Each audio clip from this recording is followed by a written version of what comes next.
Money for nothing. Get on the WHIO payroll and win $1,000 of our money. Download the WHIO app or visit WHIO.com for full details. Now, back to America's most listened to talk lineup, 1290 and 95.7 WHIO. Have you ever heard of this guy? It's Todd. It's Todd, honey. He's funny. Monday through Friday. 5 to 7. On the radio? You can tell she likes Todd for Todd's and not real character, that one. Todd, let's do this. Get the show started. It's the Evening Edge with Todd Hollst. Call me now, 937-457-1290. Locally grown, seriously funny on WHIO.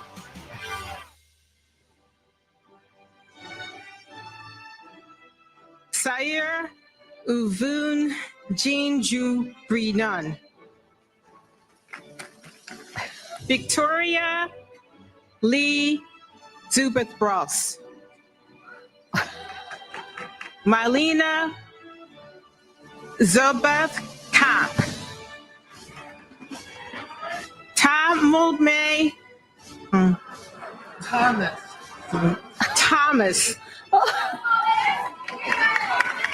Is that on purpose? What the heck happened there? Ladies and gentlemen, the graduating class of 2024. Did you see that video over the weekend? Went viral. When I first saw it, I thought it was just fake. I thought somebody was screwing around, just being silly. And I thought, didn't think anything of it. Then I come into the studio, and our program director, Nick Roberts, pops in and said, hey, did you see the video that's going viral about the commencement speech and the screwed up names? I'm like, yeah, I thought it was fake. No, it was real. Thomas Jefferson University in Philly. Apparently, the kids who were about to graduate had to go to a website, put in their name, and there was also a field to spell it phonetically or to pronounce it phonetically in case, you had an unusual name. Well, I guess the commencement announcer or whoever it was got the phonetic list. It was trying to pronounce all the names phonetically. So that's what that was. It was absolutely real. And this woman, and I don't know if it was the dean or the dean's secretary or who, went on for 10 minutes like that. And finally, somebody had the wherewithal to say, get off the stage. And she did, and she was replaced. Imagine that. Imagine being kicked out of a commencement speech job because you just totally botched 10 minutes worth of names. And these parents and these kids and grandparents waited all their life to see their child graduate from college and hear that name as they walk across the stage. And then they get that. Wow. That's something else. That is something else. Well, this is the Evening Edge, Monday through Friday, 5 to 7. I didn't have to really, when I graduated, it was Todd. I mean, you can't really screw that up. But I do sometimes get like Hollst or Holtz or Holt or Holtz, like Lou Holtz. So I understand the last name. But, and I didn't play this clip. There's one where a woman's graduating. Her name was Caroline. And the announcer, Carolina, trying to pronounce it phonetically. So it is Evening Edge, Monday through Friday, 5 to 7. Back from vacation, a week off. I didn't go anywhere. It was one of those staycations, as they say. But it was nice just to sort of relax and hang out. And you can watch the live stream. And hi, everybody on the live stream on Facebook, YouTube, and Twitch. So you can watch there. Tonight on the show, this was one of the things I worked on my vacation because I don't really relax in the sense of going on vacation. I'm always thinking about the show. And the reason being, and it drives my wife a little nutty, but she understands. For the longest time, I wasn't doing what I wanted to do on the radio. I was doing crap. I was doing other stuff that just didn't matter. This is what I've always wanted to do. So now, at this stage of my life, I'm going to be 55 in September. I'm no spring chicken. You know, I got to get stuff done. I got to get going. So anytime that I spend off, believe me, I'm thinking of you folks. I'm working on the show. And one of the ingenious ideas that I came up with struck me over the weekend when my wife and I went to lunch at China Cottage out in Centerville.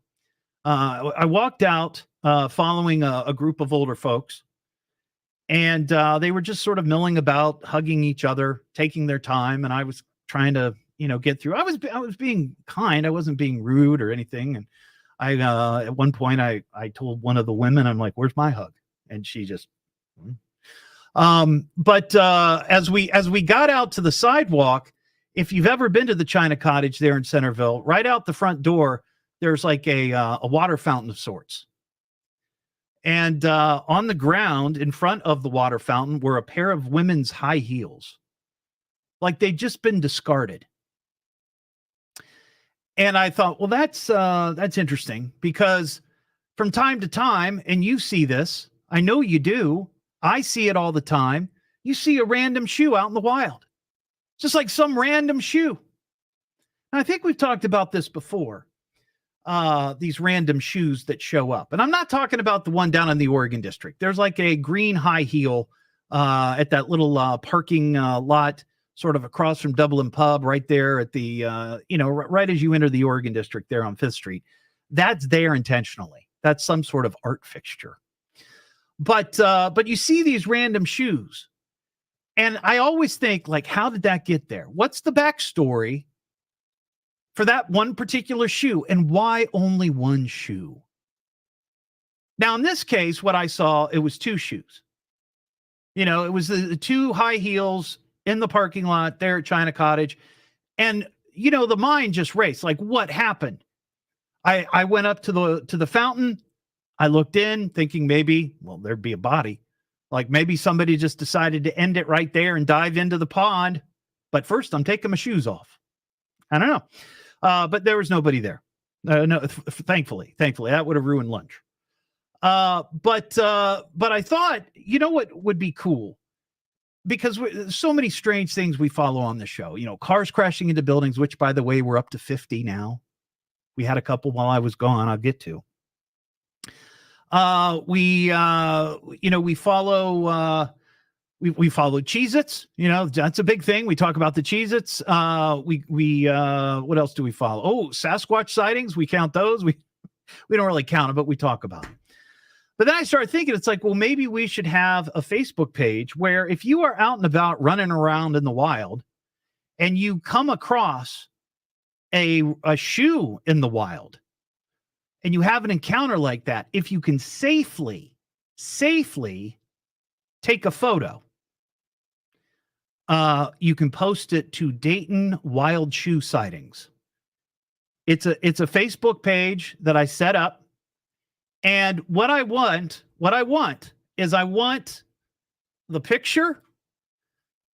I want the details. Think of it like a Sasquatch sighting. Where did it happen? Location. What time of day was it? That's important. And any other relevant details that might be available. And then if you'd like to add a little narrative to the picture, that would be great. Like, what caused this shoe to become wild? Did it fall off somebody's feet while their feet were sticking out the window? I don't know if you've seen that. My wife and I encountered that a couple of times in the last month or so. People driving down the road, and it's usually one of the passengers, but they've got their feet out the window of their car or their truck. Usually they're barefoot, but sometimes they might be wearing a shoe. Is that what happened? Or did it fall out of a maybe the back of a truck. Maybe somebody was moving and they hit a pothole, which very well could happen in Dayton. We have our share, more than our share. And the shoe just pops right out of the back of the truck. Or maybe there's an argument inside the vehicle between two people. And one grabs the shoe from the other, and anger just throws it out the window. I did that to my sister once. It wasn't outside the car, but it was out into the snow. When we were little, we got into an argument, and she was giving me grief. So I grabbed one of her shoes and I threw it out in the yard, and there was like 3 inches of snow. Then she went out to get it, and then I locked her out. But my point being is sometimes people might throw shoes in anger. Wasn't that an Oasis song? Don't throw shoes in anger. Oh, don't look back in anger. That's what it was. So if you see one of these shoes out in the wild, just take a picture, put it on the Facebook page. You can find it. I put a link to it on my Facebook page, Evening Edge Todd. The name of the Facebook page is Dayton Wild Shoe Sightings. So don't hold back. Want to see this? Want to see these shoes? They're all over the place. Sometimes there's like kid shoes, like baby shoes, and then there's boots, work boots, high heels, flip flops. I mean, it runs the gamut. All kinds of wild shoes out in the wild. Just something for us to talk about. Nick in Dayton, what's up, Nick? Hi, Todd. I think you're being kind of evasive or maybe even rhetorical about what happened to the woman. Let's assume it's a woman. The shoes at the China Cottage by the pond. Right. What? Okay. Go ahead. What obvious? What's that? Hello. Still there? Yeah. Go ahead, Nick. You kind of Okay. dropped off for a second. Somebody had maybe was slightly overserved, and some woman, let's assume it's a woman, came out and said, I want to put my feet in the pond or whatever. And then people that had not been overserved dragged her away and said, don't do that. And her shoes fell out. That could be. But see, those are the stories, Nick, that we're looking for. We're looking for a story because people love hearing stories. Well, here's the real story. Here's the reason I called. Okay. That, the random, like, why is there one shoe there or whatever? Yeah. My kids are in their mid-30s. We were a big travel hockey family, like Toronto, all Sure. over. Yeah. And daughter and son both. And this happened when they were probably 12 years old. We were in Toronto, and one of our daughter's teammates, we were like running through the snow, coming out of the rink, like trudging back to the truck. Mm-hmm. And one of her feet got stuck in the snow, and she lost her shoe.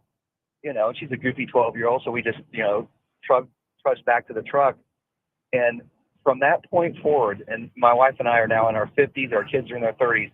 Anytime my wife and I see a random shoe, as you're bringing up, anywhere. Yeah. But this girl, her name was Heather. Our daughter's name is Jess. But this girl, she's like, "There's my other shoe." Doesn't matter if it's a boot, right? Like a sure. construction boot on the side. Yeah. Every Every time Pam and I see one, it's like, "There's my other shoe." Yeah. See, and this is what I'm talking about, Nick, and I appreciate your call, buddy. That Nick is right, because when you see these random shoes, you notice them. And there's that split second in your mind, like, how did that shoe get there? Where's the other shoe? Is the other shoe lonely? Is the person who lost the shoe looking for the shoe? These are questions we need answered. It's the Evening Edge with Todd Hollst. Call Todd now, 937-457-1290, or message him at Evening Edge Todd. Locally grown, seriously funny on WHIO.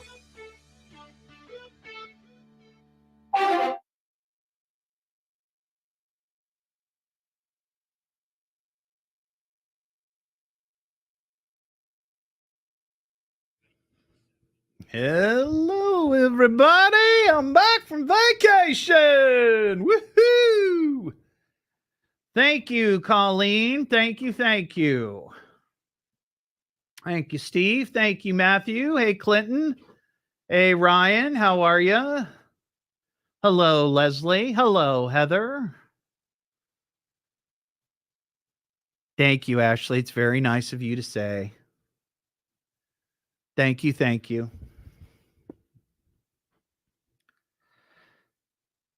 It was a good week to be off. Wasn't too bad. Hope you guys managed okay.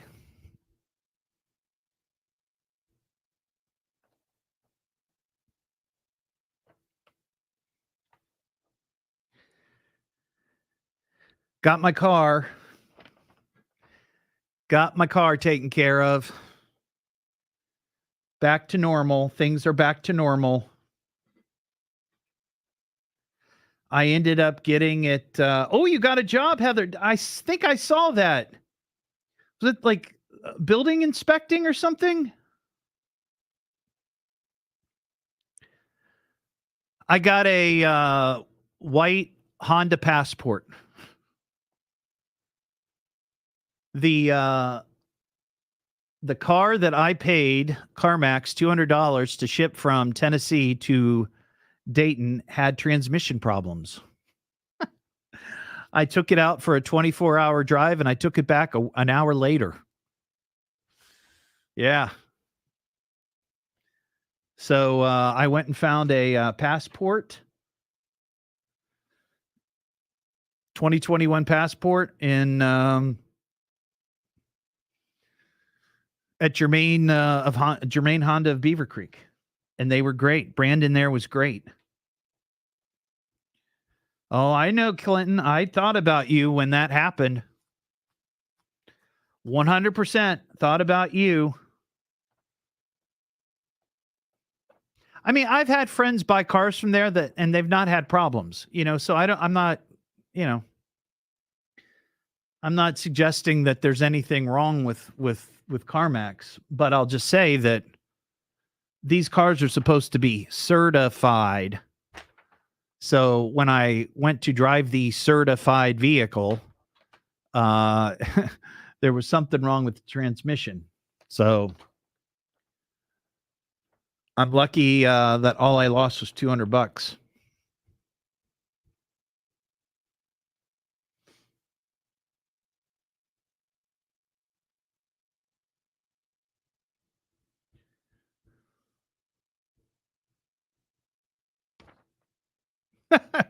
That could be, Ashley. Maybe there was an asterisk next to the word certified, and I just didn't bother to look to see what the asterisk meant.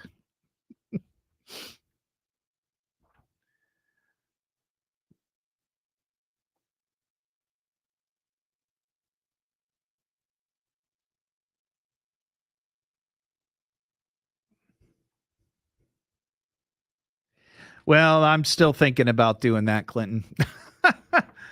It's only been a few days.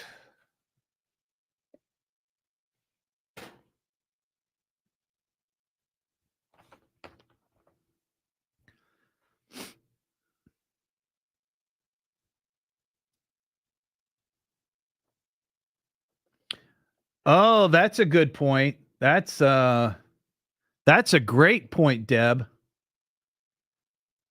I bet you're right. I think it was last weekend, not this past, but last weekend, Mary and I went to the Bob Evans on Woodman one night after the show. And was it last? I don't know. Either way, there were a bunch of kids in there on their prom dates because there's an event, an event hall next door, and they were having their prom. So a bunch of them came to the Bob Evans. But yeah, I can see the girls taking their shoes off because their feet were hurting.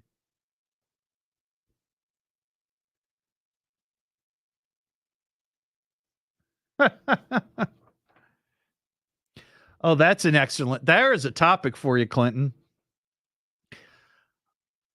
I stopped at Meyer over the weekend in Fairborn there on Colonel Glenn, and there were about 5 Teslas all charging. People some of them were outside their car walking around, talking on their cell phone while the car's charged. And I thought, what a colossal waste of time. What a waste of time. You got to pay to charge your car. And I know you got to pay for gas. I get that. But, it takes 5 minutes to put gas in your car.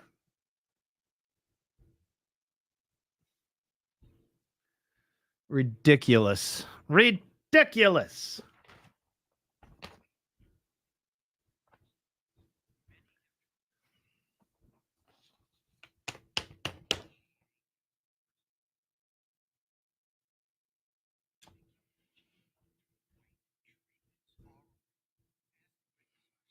Ooh.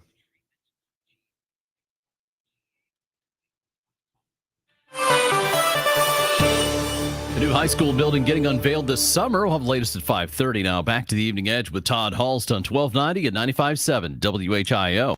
This is a job for Weenie Man. The Evening Edge with Todd Hollst. Call Todd now, 937-457-1290, or message him at Evening Edge Todd. Locally grown, seriously funny on WHIO. Back here on the Evening Edge, Monday through Friday, 5 to 7. Yeah, we are up to number 50 on our list of cars crashing into buildings. Harrison Township. This happened Friday morning. Looks like alcohol was involved.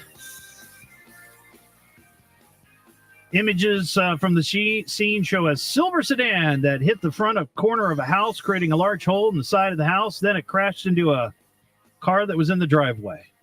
So not only did it hit the house, it hit their car. As if it hitting the house wasn't enough. So we're at number 50, and of course our yearly tally brought to you by Tires Unlimited. You can visit them in Moraine or their brand new store up in Troy. 937-457-1290. Carol in Kettering. Hey, Carol. Hi, how you doing? I'm doing well. What's going on in Kettering today? Any shoes on the loose out there? Did you see any shoes in the wild? Not for a while. But I was going to tell you, I thought it was funny. My son was in track, and they used to run on cinder tracks. Right. And he was a long distance runner. So he did the mile. Mm-hmm. He was in 8th grade. About after the first lap, he lost a shoe. But didn't know where. He didn't know where. Right. He didn't care. Well, he didn't care until it was over. He finished the race without a shoe. Well, at least he finished. Yes, Right. he did. Yeah. Actually, finished first, but Wow. nobody could find his shoe. Well, it got sucked in by the shoe black hole, I guess. You know? I just thought, I just thought that was funny after I heard about the shoe and the snow and everything. You know. I got you. All right, Carol, thanks for your call. I appreciate it. 937-457-1290. Coming up, I've got a story about board games. What's the one board game that causes the most strife in your house? The Evening Edge with Todd Hollst. Call Todd now, 937-457-1290, or message him at Evening Edge Todd. Locally grown, seriously funny on WHIO.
I hope all the moms out there had a great Mother's Day yesterday. Mary and I went and saw my mom, and we brought her dinner, and enjoyed some fried chicken. Fried chicken. Mama loves fried chicken.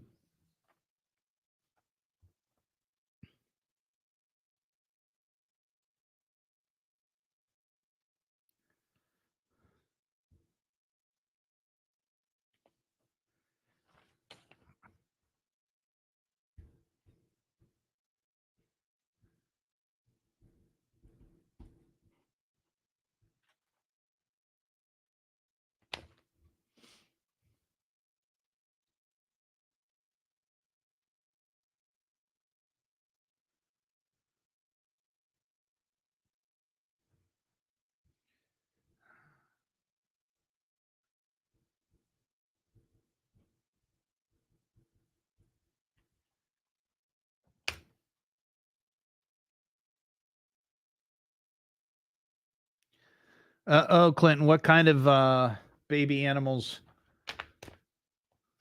Kittens? Bunnies?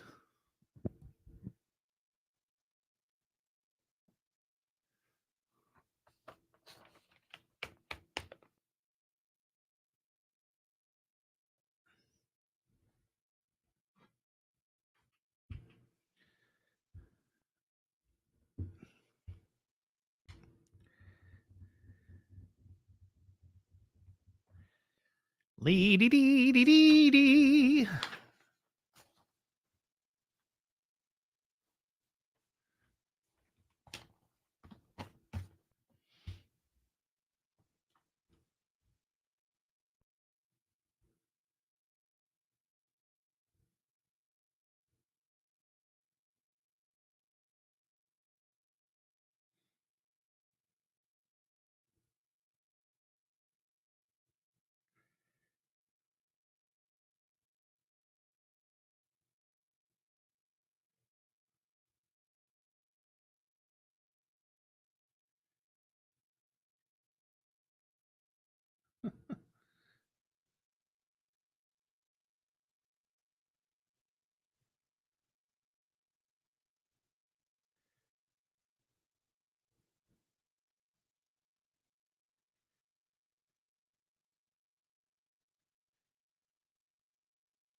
WHIO wants to put you on our payroll. It's the all-new WHIO payroll payout. Money for nothing.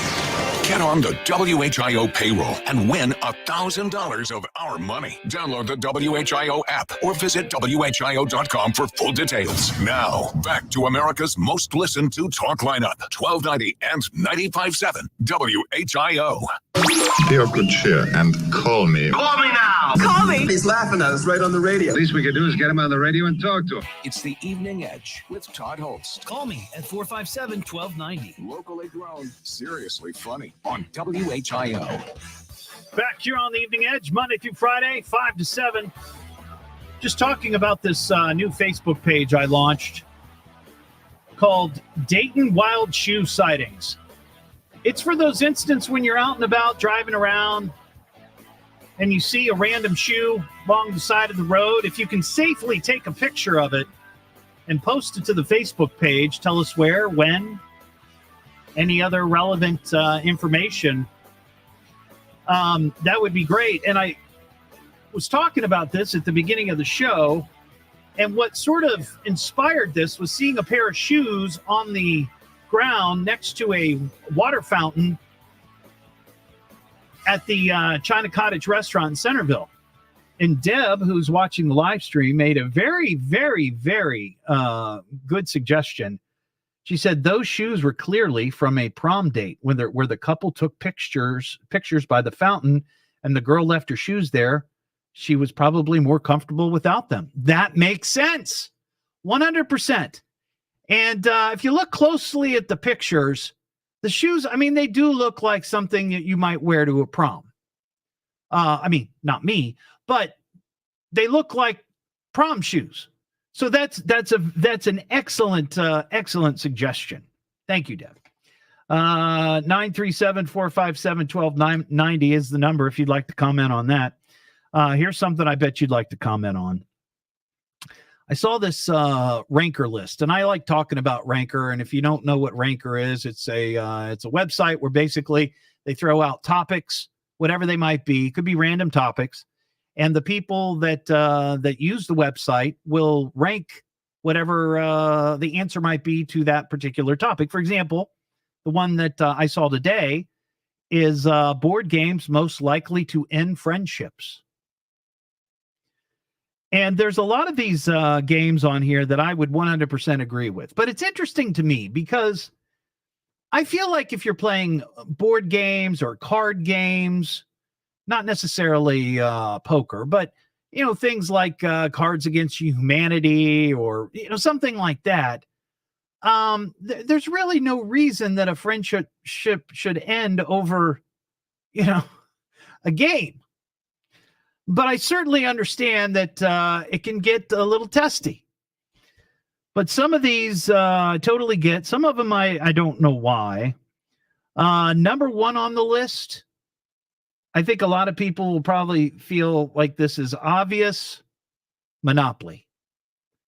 I think back to when I was growing up, most arguments that occurred during a board game were probably about Monopoly. But it wasn't because you were getting beat by someone superior when it came to, making financial decisions in the game of Monopoly.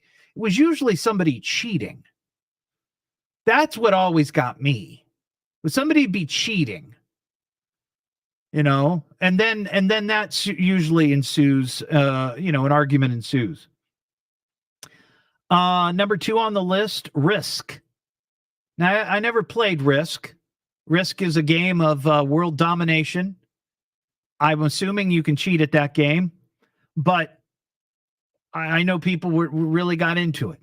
Scrabble, completely. I see that. But here's the thing with Scrabble. It's a word is either a word or it's not a word, right?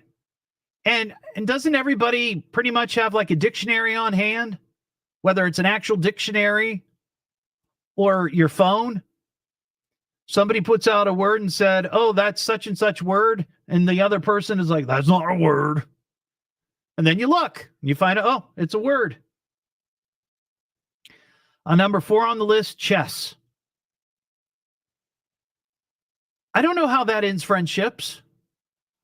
I mean, most chess players that I know, and I play chess. I mean, I can play chess. I don't regularly play chess. I learned to play chess when I was in high school, in the library, after lunch, where all the nerds went. That's what we did. We pestered the people working there at the library, and we played chess. If you get beat by somebody who's better than you, you learn from that. I don't know that. Why would you end a friendship over that? Number 5, Battleship. I guess I could see that. But there again, I think it's cheating. You know, I remember a few times when I was playing against a friend, a Battleship, where you'd make a hit and one of the ships would, get hit with a torpedo, air quotes, but then they'd move the ship. You weren't paying attention. They'd slowly move the ship. That's cheating. I can see that causing an end of a friendship. Number 6 on the list, Pictionary. That I understand. Not everybody has the ability to draw. I am one of those people that do not. So when I have played Pictionary in the past and I'm trying to draw whatever is on the Pictionary card and it looks nothing like what it's supposed to be, that can be irritating to teammates. No question about it. Number 7 on the list, Sorry. The game Sorry. Yeah, I mean, because then, if I recall, trying to think back how you play Sorry. If you're playing with multiple people, opponents can target you. Like I guess they can pick and choose who they're gonna destroy, or you know what I mean? Like they're going to cause havoc. Maybe I'm thinking of a different game. I don't remember. I remember having Sorry. Number 8, Trivial Pursuit. I don't know why you'd end a friendship over that. You either know the answer or you don't. The question's right there, black and white. The answer's right there, black and white. You either know it or you don't. Checkers, number 9 on the list.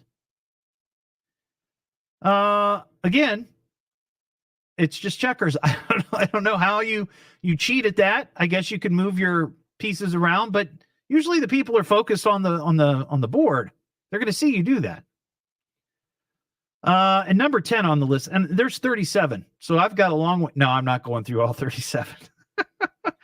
But number 10 on the list is Twister. Yeah. And I think I know why. Unnecessary grabbing and tickling. That'll do it. That could end a friendship right there.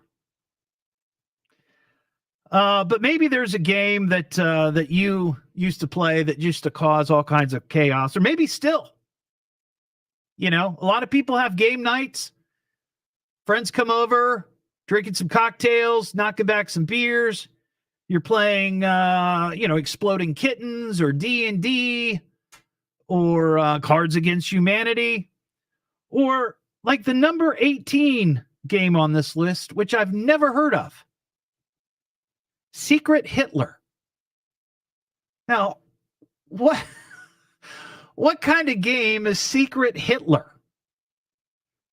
It's actually on the list. Never heard of it. I've heard of Chutes and Ladders. I've heard of Aggravation, Operation. Candyland is on the list. Are kids ending their friendships over course play on Candyland? But I'd like to know what this Secret Hitler's about. That's an odd name for a game. Parker, you know? Quick Google search says it's a, quote, dramatic game of political intrigue and betrayal set in 1930s Germany. It's a board card game of some sort. Boring. Yeah. I'm with you. Wow. Really scraping the bottom of the barrel for coming up with board game ideas. Crazy. Well, if you got a comment on that, 937-457-1290. Maybe you have ended a friendship over Twister or chess or checkers or Monopoly or something like that. We got some mail. Sit back down and shut your trap. It's time for mail call. Message for you, son. You should see a fan mail. You got a message. I got your letter. Amazing what you can accomplish by mail. Congratulations, Skippy. You've got mail. If you'd like to shoot me an email, it's eveningedgetodd@gmail.com, or you can always hit me up on Messenger at eveningedgetodd. Hey, Todd, I came across this story online and immediately thought of your neighbor who threw yard debris in your flower beds. Yeah, that happened maybe a month or so ago. Caught on our Ring camera. Old lady across the street got upset because some of our yard debris that was supposed to go out in the garbage, the bag came open, blew into her yard, and she came over and basically peppered our flower beds with yard debris, and also threw a giant branch at the front of our house. Anyway, some guy on X asked people what weird nicknames they've given their neighbors. Did you give that woman a nickname? Love your show, Sheila in Kettering. That is so funny. We didn't really give her a name, like a nickname. Well, immediately we had a nickname for her, but I can't share that on the air. But we renamed the Ring camera Wacky Woman Cam. So that's the closest we came with a nickname. But this was kind of interesting, and this is a great conversation. Do you have nicknames for people in your neighborhood because of some sort of trait? For example, and this is from the story, one person commented, because somebody asked this question: what nicknames do your neighbors have?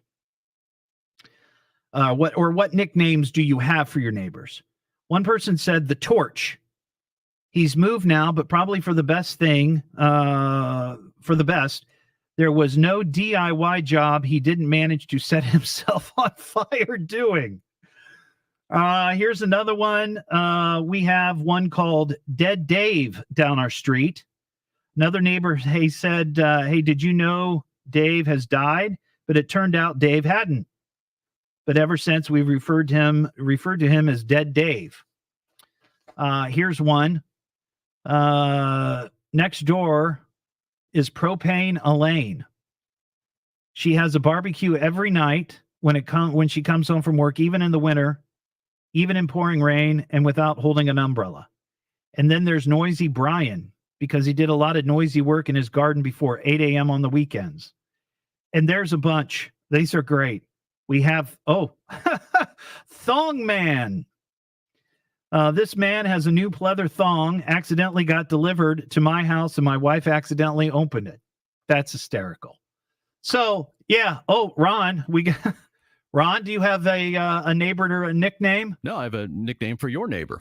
Oh, let's hear it. Secret Hitler.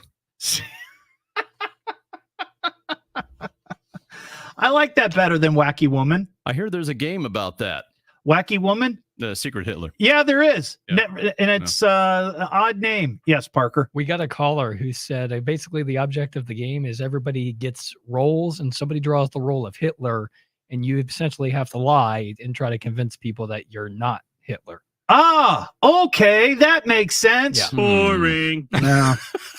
Well, it's intellectual games. Yeah.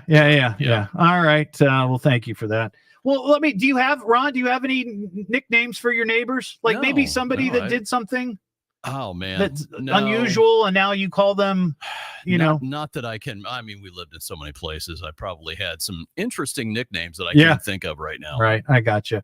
Well, if you got an interesting nickname for a neighbor, and give us the reason why, I'd love to hear it. What am I listening to now? What is this? The Evening Edge with Todd Hollst. It's a radio show. It's entertainment. Fill it up. T-double-D. H-O-double-L. S-T. I can remember that. Locally grown, seriously funny. I'm puzzled by the whole thing. On WHIO.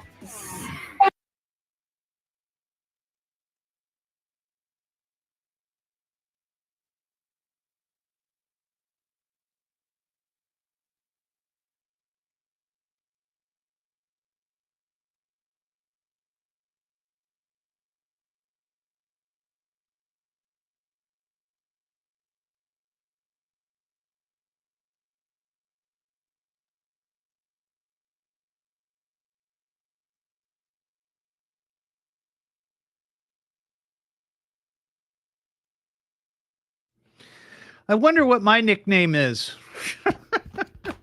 Wonder if my neighbors have a nickname for me.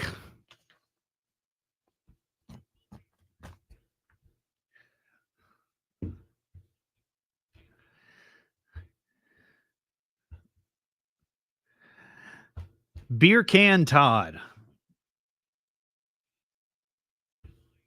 Oh, I did hear about that, Heather. Yeah.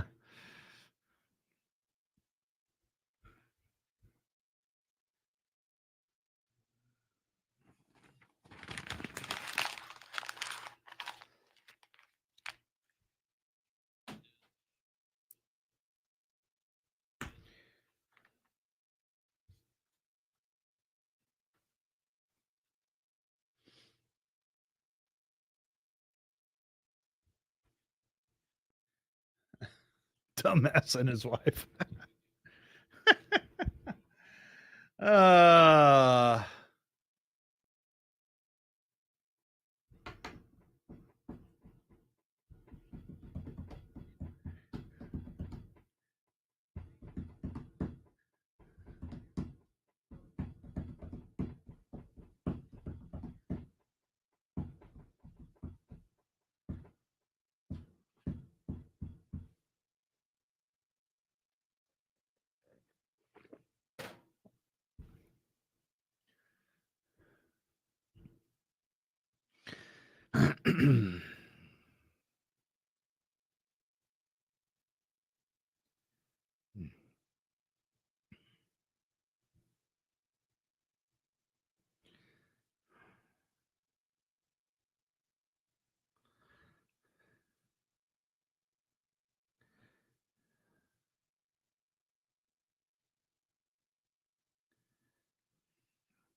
Oh my gosh.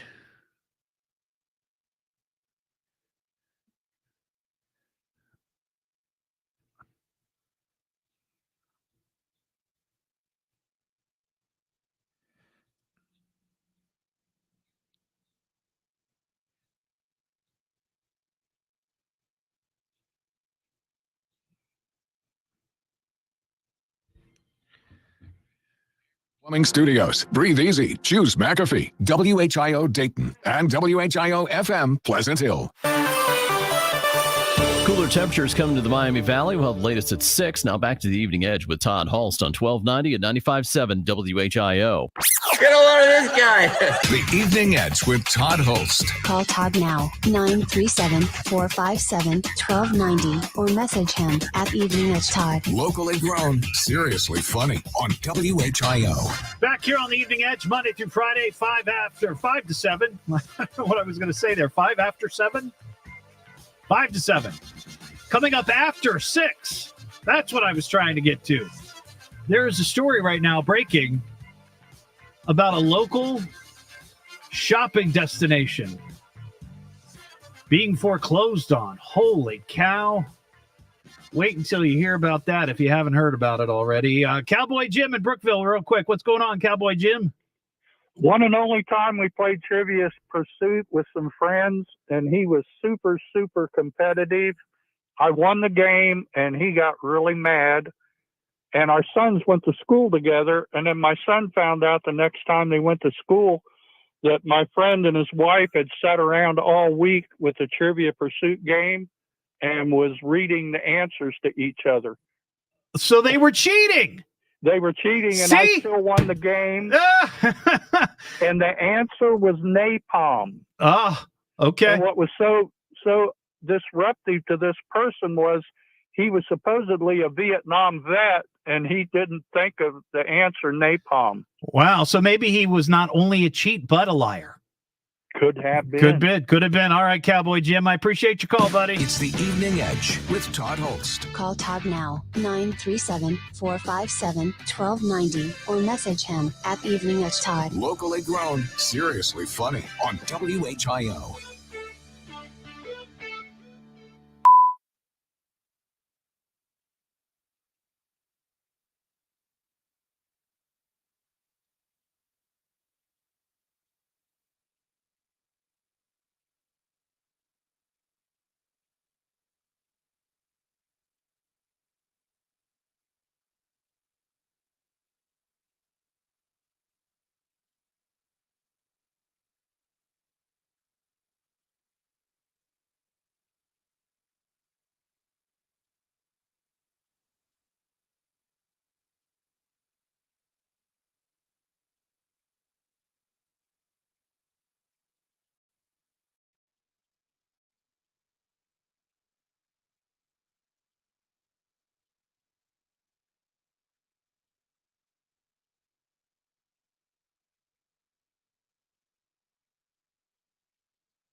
Jackpot! Jackpot! Jackpot! Jackpot! Jackpot! Jackpot! Jackpot! Jackpot! Jackpot! Jackpot! Jackpot, baby!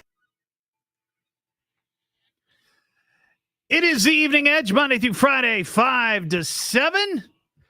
Live stream up on Facebook, YouTube, and Twitch, and I'm back from vacation. Hope you had a good week. I just stayed around the house. Didn't really do much or go anyplace. I didn't have a car until Thursday. So I was sitting out on the patio, taking in the sun and the rain. But that's what I did, but I'm glad to be back. Tonight on the show, let's see, last hour we were talking about lost shoes.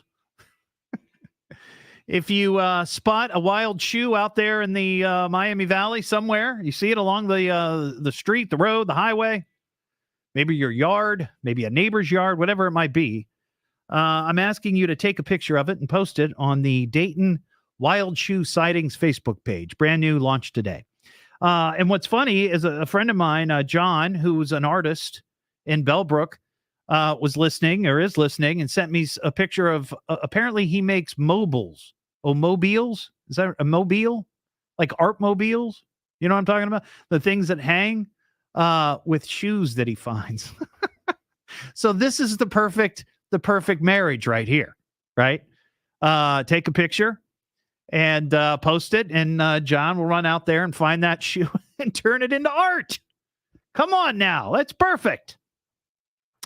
So we're talking about that. Also, if you've got neighbors who are a little nutty or they have some sort of weird trait or some odd behavior, and you've nicknamed them for that behavior or trait, I would love to hear it. I got an email from somebody last hour. They found a story on X where somebody asked that question. Like, what names do you have for your nicknames or for your neighbors? Weird nicknames. And we had some good ones. So if you got one, 937-457-1290, as well as, man, we have a lot going on this show.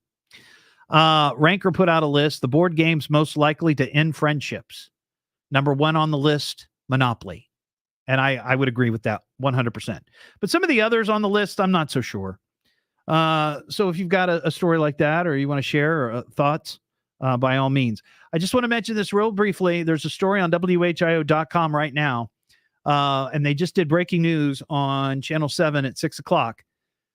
The story is that apparently, according to Wells Fargo, the Green Town Center has defaulted on $113 million on a loan that they took out in 2013. And Wells Fargo has now, they're foreclosing on the Green. And the I-Team's John Bedell is investigating this. They just did the story. I'm sure they will air it again at 11 o'clock tonight. But if you want to see the story, it's on WHIO.com. That is crazy. Now, I don't know anything about nothing when it comes to foreclosures of a giant huge, acreage. I don't know how you foreclose on something like that. I don't know if it goes away. Then does everybody have to leave? I mean, what happens when that occurs? Or do they just find somebody to come in and buy it or try to pay off the loan? I'd be curious to know. I don't know anything about that sort of, how business works like that. I mean, I know how a foreclosure on a house works, but that's huge. So anyway, 937-457-1290. Payne and Kettering, what's going on, Payne? Hey, how you doing, Todd? I'm doing on your show. And my game that has almost ended a lot of friendships is Scattergories. Scattergories is number 12 on the list. Yeah, I've heard of Scattergories. Wow. I don't think I've ever played it, but it's 12 on the list. Yeah, it's played with a multi-sided die, like 20 sides with different letters on it. And you get a list and you have to name things that begin with that letter. And I am not allowed to play with anybody that knows me unless I have a dictionary, a Bible, the Backstage Handbook, and the Encyclopedia of Drums and Percussion, because they think that I make everything up. Really? So I have to sit there since the 80s. Yeah. Or 90s, I should say, playing Scattergories with those 4 books that stay with the board game. Wow, because they just don't trust you. They think that I'm making an instrument up or I come up with a name, because I don't want to look at someone and say, okay, they're going to come up with, like, if the letter's J for John or T for Todd. You know what I'm saying? Yeah. And come up with a name of someone. Sure. I mean, I'll pick some random names out of the Bible somewhere from Genesis. Or, like, I'll name an instrument, like something that begins with a T, like I'll say timpani instead of a trumpet. So they think that I'm making, I mean, a timpani is pretty common, but you know what I'm saying? I'll do, like, if a drum begins with D, I'll go with, like, a demru, which is made out of a skull. So people think that I'm making stuff up and just made up words because it doesn't even make sense and they've never heard of them before until I open up the book and tell them, this is what it is. This metal fitting that puts pipes together is called a cheese barrel. They think I make it up because it sounds silly, but it's not. I have to open up the Backstage Handbook and show them. Well, it's interesting because the point that I was making is that if you're playing a board game or any of these card games, like Cards Against Humanity or whatever it might be, Pictionary, if you're playing a game, like somebody mentioned Trivial Pursuit, it's either the right answer or the wrong answer. There's no ambiguity. Yes, that to it is what it is. It's like, how can anybody get mad at that? The only time I think somebody really ought to be able to get mad during a game is if somebody's cheating. Yeah. It's but like they all think that I cheat because they think I'm making up words that they've never heard of. No, I get that, but I mean, it's just sad though that then you have to, go to the dictionary and prove it. Yep. It's ridiculous. Oh yeah. So yeah, it's crazy. But I can't believe. I mean, some of these games on here, like Candyland, is on there. I mean, who's getting upset at Candyland? I know you can't cheat on that. Shoots and Ladders. Yeah, Shoots and Ladders. Or the other. Right. Now here's one. Clue. Clue is one where I think you could get upset at, but again, I think it goes back to cheating.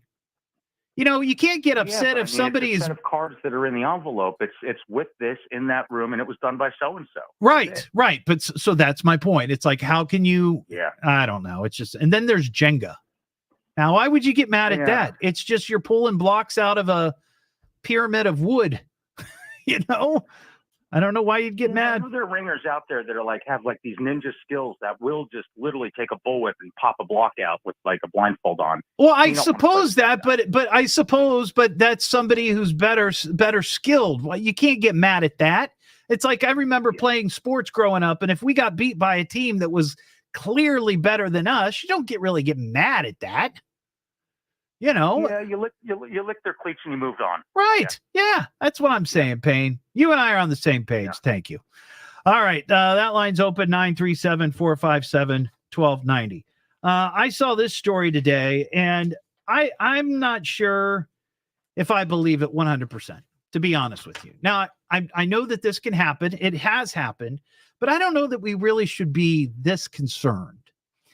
So, the Lane County Sheriff's Office, and this is in Kansas, the state of Kansas, they got a call from somebody who found a dollar bill on the ground. Now, how often have you been out, doing your thing, and you see money on the ground? Now, I'm not talking about nickels and dimes and pennies and, change. I'm talking paper money, cash, like that.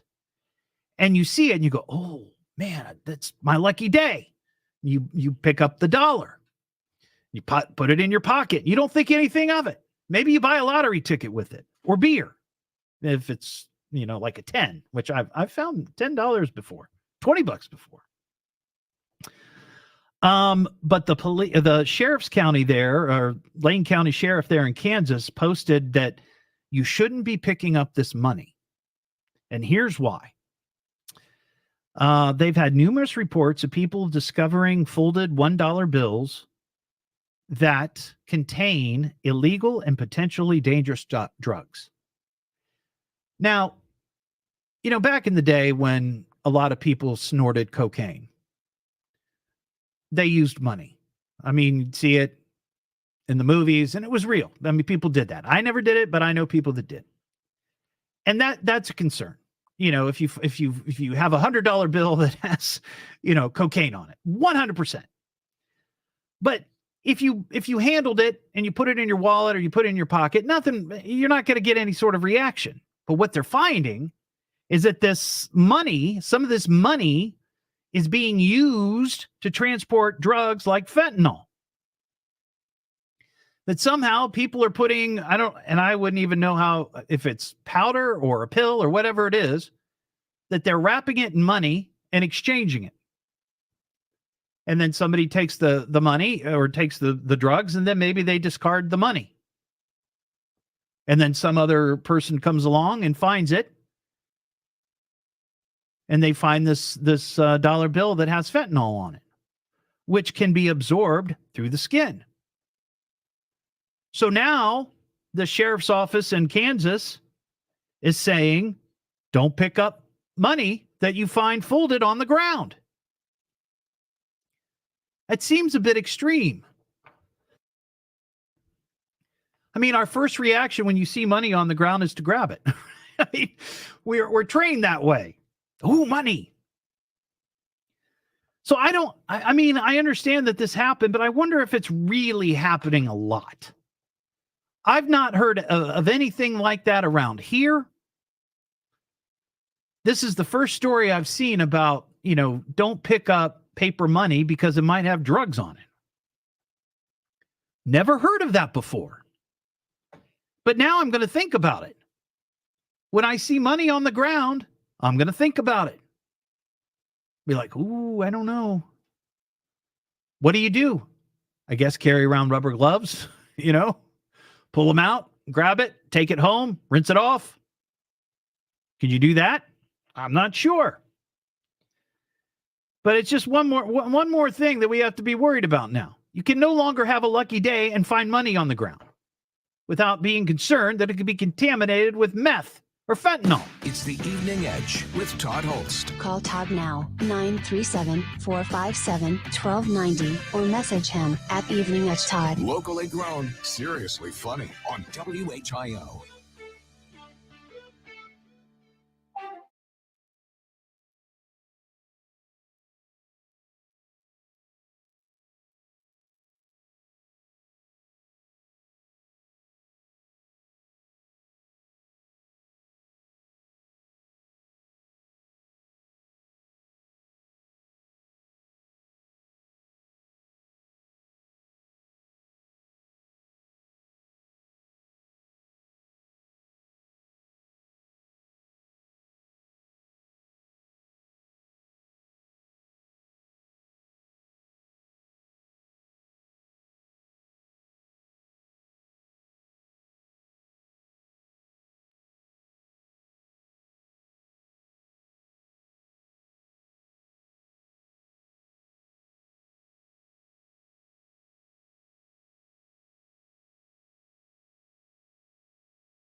Yeah, it's out of control, Josh. I mean, I don't know if I don't know that I would stop picking up money, but boy, I'm going to think twice about it. Maybe I'll ask my producer Parker to pick up the money for me.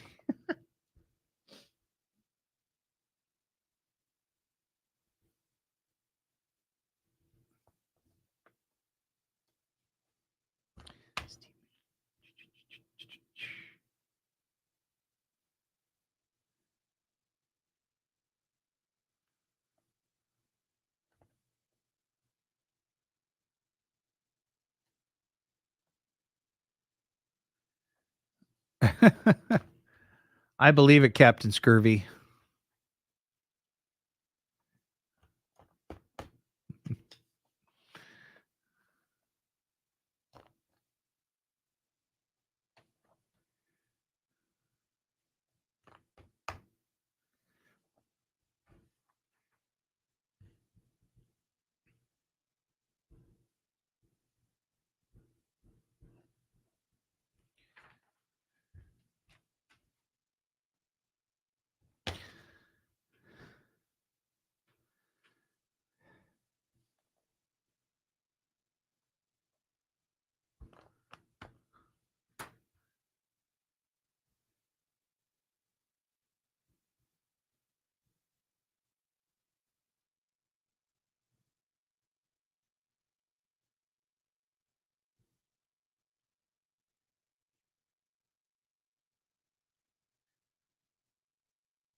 Interesting, Jen. Interesting.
Watch for road work in Washington Township. We'll have latest at 6:30. Now back to the Evening Edge with Todd Hollst on 1290 at 95.7 WHIO.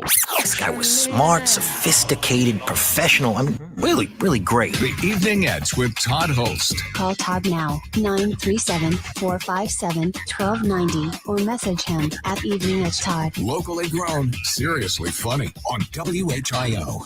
Back here on the Evening Edge, Monday through Friday, 5 to 7. I don't know if you saw this. I just caught this on a report on Fox News.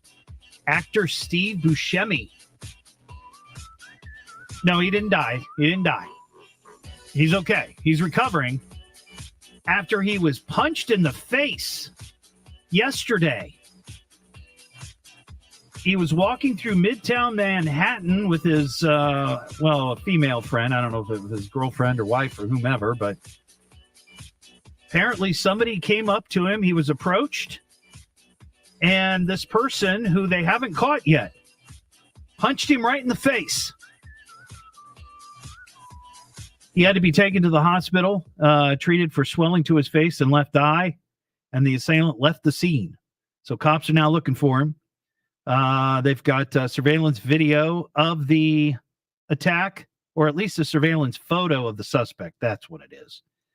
Bearded black male wearing a baseball hat, blue T-shirt, and black sweatpants. Punched Steve Buscemi right in the face and then took off. Roy in Dayton. What's up, Roy?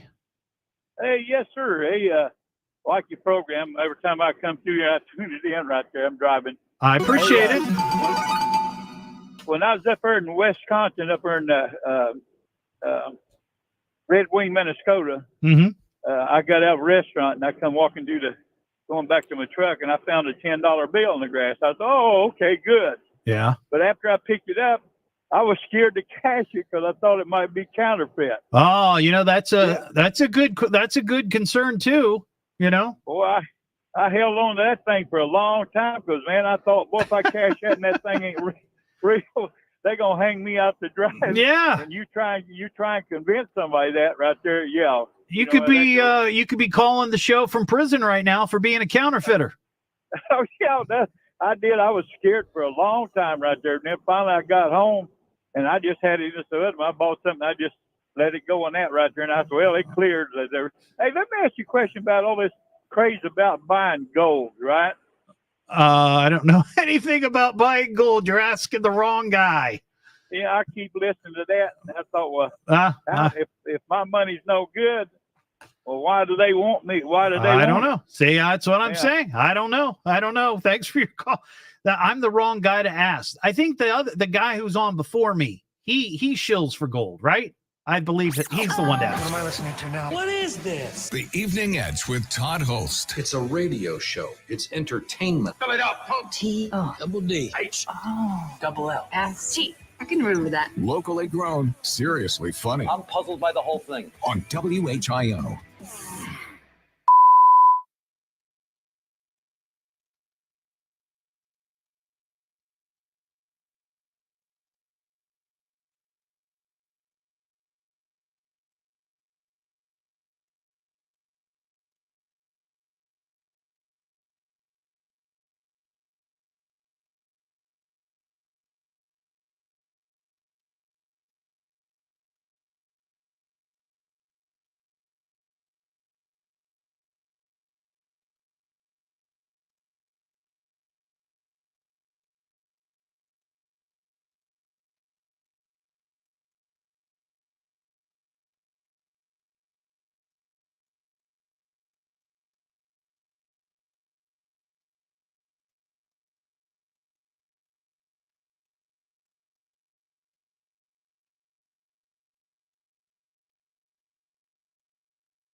Wow, $200 an ounce? Wow. Yeah, I don't know anything about that. I wouldn't say that I'm suspect of things like that, but here's the thing. To me, it's always like people who are selling you something, especially like that, like gold or stocks, they're selling it to you because they believe that eventually it's going to go down because that's the only way they make their money.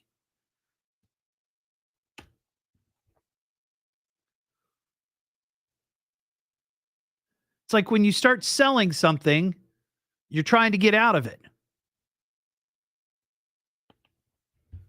I watched that Trading Places movie with Dan Aykroyd and Eddie Murphy, the frozen orange juice futures.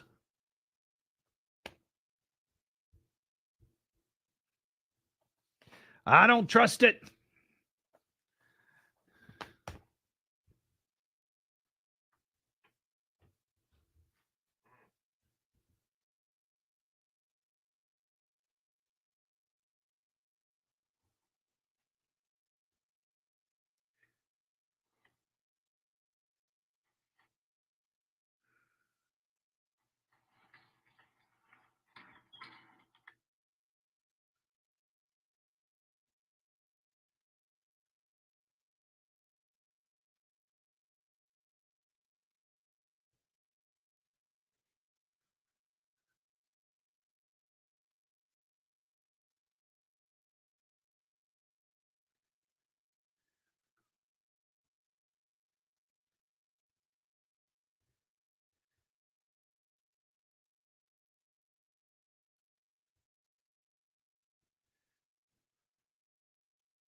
No, Jen, you know what I was doing? I was responding to a person who won a contest via email.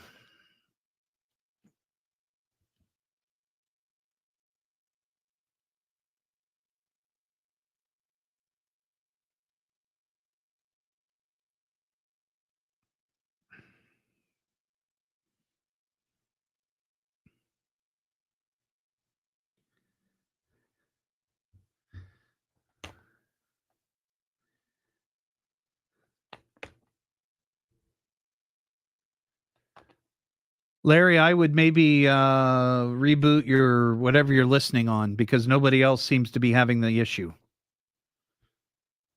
So I don't know.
WHIO wants to put you on our payroll. It's the all-new WHIO payroll payout. Money for nothing. Get on the WHIO payroll and win $1,000 of our money. Download the WHIO app or visit WHIO.com for full details. Now, back to America's most listened to talk lineup, 1290 and 95.7 WHIO. Everybody, could I have your attention, please? And I need all of you to stop what you're doing and listen. Now, hold on, dummy. Just you listen to me. Now, listen to me carefully. You boys got something to say to me? Why don't you talk in the microphone? It's the Evening Edge with Todd Hollst. Call me at 457-1290. Locally grown, seriously funny on WHIO. Back here on the Evening Edge, Monday through Friday, 5 to 7. Live stream is up and running. You can watch the show. It's almost like a TV show. Almost. Not exactly. It's basically just a webcam pointed in my direction. You can watch it on Facebook, YouTube, and Twitch. I don't know about you, but I, for one, cannot get enough beauty pageants. I love beauty pageants. Whenever there's a beauty pageant on, I am front and center. I got my my case of White Claw. I got my popcorn, and I am all about beauty pageants. I can't tell you the last time I watched a beauty pageant. I mean, it had to have been with my mom and dad. Back when Miss America, when that was a big deal. That was, you remember back in the 70s and the 80s? I remember Miss America, the Miss America pageant. That was just, it was a big deal. It was a big deal and huge. It drew huge audience ratings. Now, not so much. I think the whole beauty pageant thing has sort of slowly but surely is slowly falling from the consciousness of culture. You know, it's just kind of like, who cares? I bring it up because I saw this story while I was on vacation that apparently not only did the person who won Miss USA resign her crown last week, but so did the teenager who won the Miss Teen USA, as well as the social media manager for the of the Miss USA organization. They all resigned because they say there is a toxic, harmful workplace environment in the leadership of the Miss USA organization. Now, I don't know about you, but I am shocked to hear that there's a toxic work environment at a beauty pageant organization. I'm beside myself. Unbelievable. Something so pure could be turned so ugly. An insider told the New York Post that the three women decided to quit together and strategically worked out the timing of their respective resignations.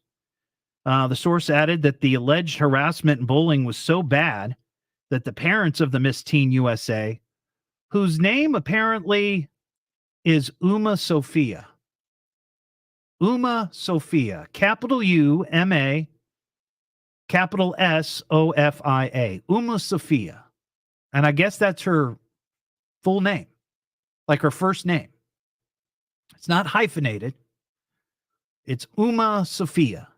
So she's got two capital letters in her first name. That's classy. It was so bad that the parents forbid the president of the organization, somebody by the name of Layla Rose. I love these names, Layla Rose. They wouldn't let her talk to their daughter. That's how bad it was. So Uma Sophia, and Miss USA's name? Noelia. It sounds like I sound like the commencement speaker who was butchering the names. We played that last hour in case you missed it. Yeah, I'm going to go ahead and play it real quick. I digress from time to time, but this went viral over the weekend.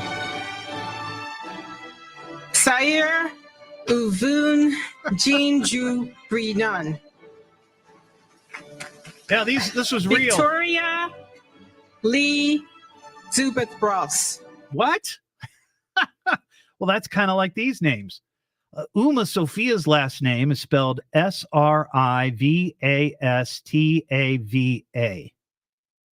Srivastava, I think is how you pronounce that. The Miss USA, Noelia, it's N-O-E-L-I-A. Noelia, and her last name is V-O-I-G-T, Voigt, though I would pronounce it Voigt if I'm trying to be that woman. But anyway, they resigned. Apparently, there's a lot of controversy with the pageants.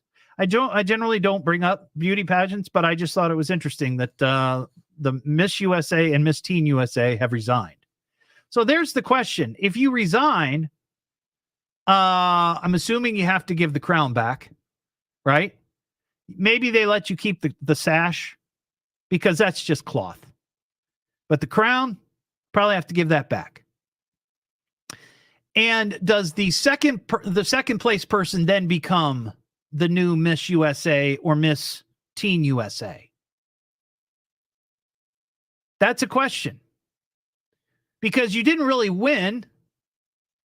And it's not like the presidency, though at times it does feel like that.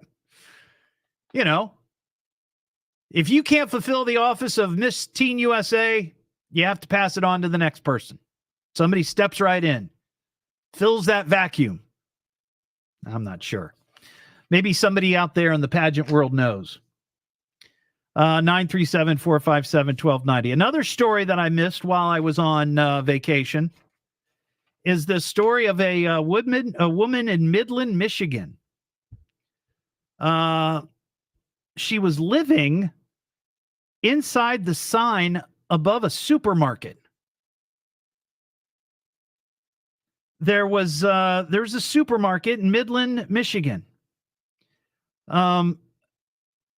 Workers were there doing some work, and they noticed an extension cord running from one of the rooftop units into this giant sign. Now, I saw this picture. This was like it's like a huge sign on the front of the building that I mean, I've never been up in anything like that, so I've no idea how much space is up there.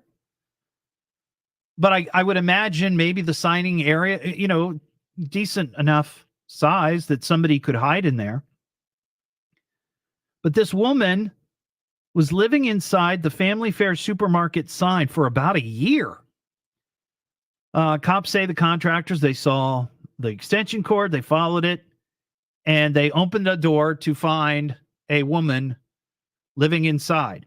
Not only was she living inside this sign, okay, that thousands and thousands of people would walk under every day. Not only was she living there, oh, here it is. Inside, it was 5 foot by 8 foot. So that's good size. It's like a jail cell. But she had laid down flooring. She had a computer and a printer set up and a Keurig coffee maker living inside the supermarket sign. The woman voluntarily left her makeshift home when the police confronted her, and they decided not to press charges. I assume that would be up to the supermarket manager. You've got somebody been living rent-free inside your sign. You don't want to press charges. Okay. The store is in contact with the woman so she can remove some of her belongings. I got to get that Keurig. I love that Keurig. My question is, what sign is she going to move into? Maybe Menards? That's a pretty big sign. I would move into a Menards. Though they don't serve beer. They don't sell beer. I mean, they have a frozen food section. I would probably be able to use the employee microwave, late at night, sneak in, nuke some food from the frozen department. But they don't have beer. So I don't know if that would work.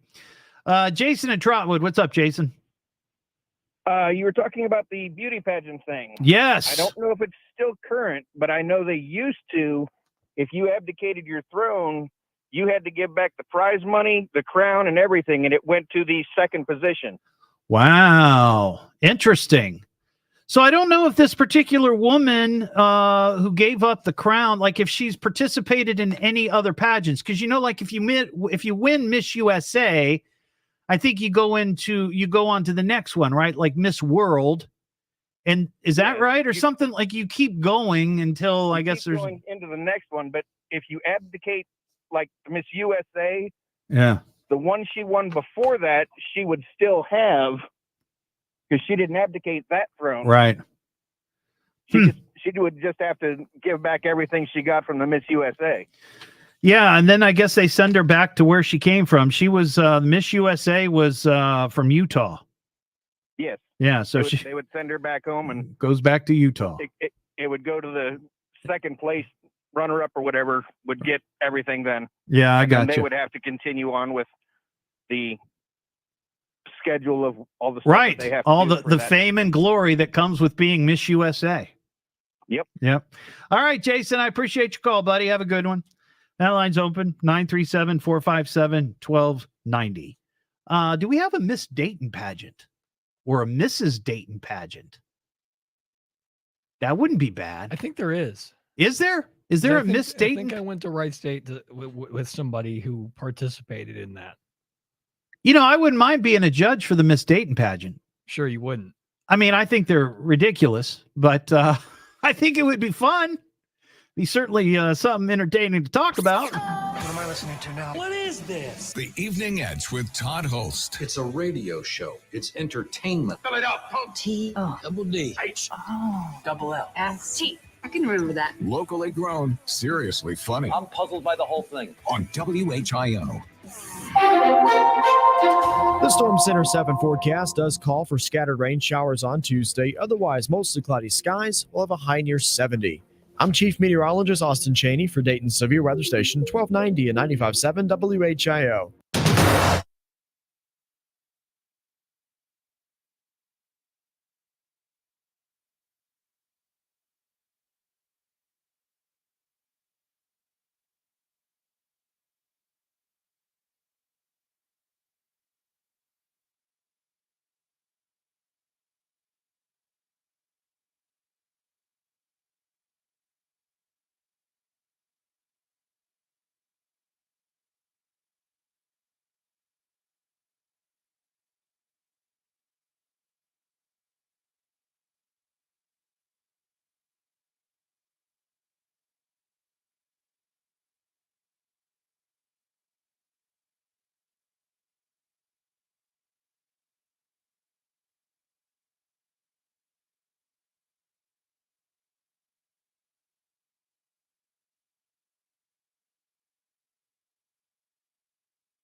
3 for 3, by the way. 3 for 3 in the paper wad toss.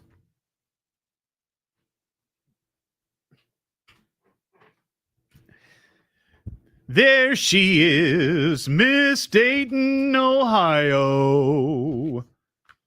There she is, missing her teeth.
Miss Trailer Park Cons. I like that.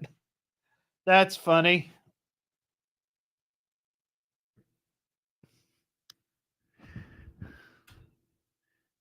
I bet they got a lot of people entering.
Lion King was amazing. It was amazing.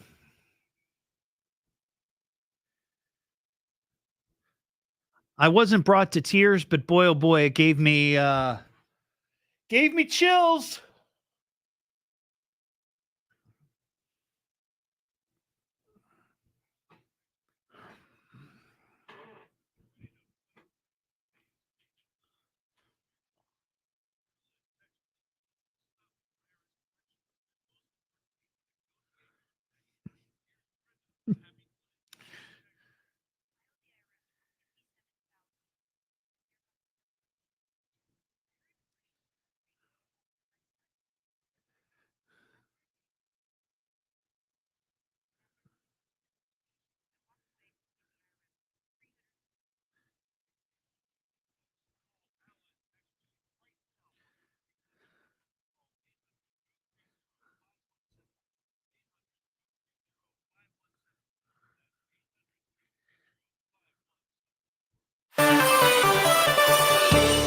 Rain coming Tuesday, but not much of a threat of severe weather. We'll have the latest at 7 o'clock. Now back to the Evening Edge with Todd Hollst at 1290 at 95.7 WHIO.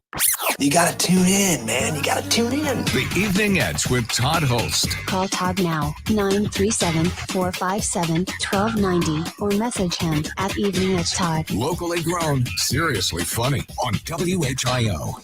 Back here on the Evening Edge, Monday through Friday, 5 to 7. Let's talk to Tim in Lima. Hey, Tim, what's up, man? Hey, not much. Just wanted to make a couple of comments about those ladies that abdicated their positions. Yeah, with the beauty pageant, Miss USA, Miss Teen USA. Yeah. Right. The first thing I'd like to suggest is somebody start a GoFundMe account for those ladies. You feeling sorry for them, huh? They shouldn't have to lose all their money and everything for doing, I guess, what we would call the right thing. The second thing is with Miss USA there, somebody online took a look at like all her posts and took the letters from each one of her posts and put them together, and it came up with the term "I'm being silenced." You know, I did see that. I didn't read the statement. I just saw it in the story, but I saw that it was some sort of coded message to the folks that she's being silenced. So anyway, that's interesting. All right, Tim. Thanks a lot, Todd. Appreciate it. You know, somebody made a suggestion. We should have a Miss Evening Edge competition. And I got to be honest with you. I kind of like this idea. How would this work? Well, I would be the one and only judge. And we could have contestants come in one at a time. And I could ask them a series of questions. We could have the bathing suit feature. Only I would be able to see that, though. We'd black out the windows so Parker and other producers couldn't see. Wouldn't have gawkers coming down the hallway. And then after the competition, you know, after I interview all the contestants, I would crown Miss Evening Edge. And Miss Evening Edge could go out and do appearances and events. That'd be great. I'm going to think about that tonight after a few cocktails. See how that goes. Have a good night. That's it. I'm pulling the plug. You know what? I'm done. Well, is that it? Is that all? Oh, that was fun. Show's over, ladies. Not bad, huh? Well, you get an A for effort. Good night, sweet prince. Peace out, Leah. See you tomorrow, same time, same place. Good night, everybody.